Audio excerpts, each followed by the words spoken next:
ઉમેશભાઈ, છેલ્લા 4 વર્ષથી તમે માતાના મઢ ખાતે નવરાત્રિમાં આવી રહ્યા છો, ત્યારે તેની પાછળનું કારણ શું છે અને માતાજીમાં આપને કેવી શ્રદ્ધા છે, જણાવશો?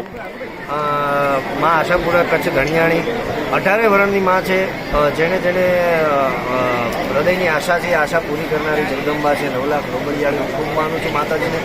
અને દર વર્ષે હું અહીંયા માતાજીનો ભાવ છે, મારો મા પ્રત્યેનો મારો ભાવ છે.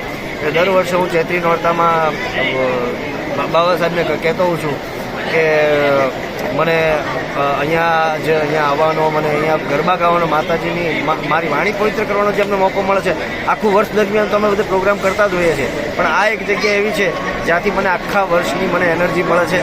અને આખા વર્ષમાં બધાને ખબર છે કે રોજનું 400 થી 500 કિલોમીટર અમે કાપતા હોઈએ છીએ કલાકારો, પણ અહીંથી કંઈક અલગ એનર્જી મળે છે. એટલે અમારા જીવનની બેટરી ચાર્જ કરવાનું કોઈ સ્થળ હોય તો એ માતાને.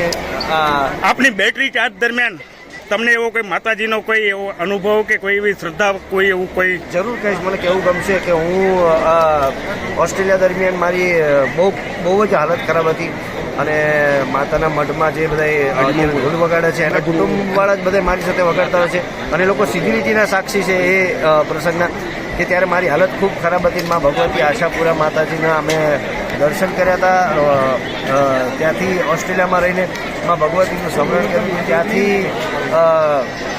માતાજીનું હું બહુ જાપ કરું છું માતાજીને. અને અત્યારે ચૈત્રી નોરતા દરમિયાન જેટલા પણ શ્રદ્ધાળુ આવે છે એ બધાની આ માં ભગવતી હૃદયથી તમે યાદ કરો એટલે આશા પૂરી કરે છે. પણ ઓસ્ટ્રેલિયામાં પણ મેં ભગવતીનું નામ લઈને હું સ્ટેજ ઉપર ચડ્યો હતો માતાજીનું નામ લઈને, ત્યારે મારી હાલત બહુ જ ખરાબ હતી, ખૂબ બીમાર હતો. પણ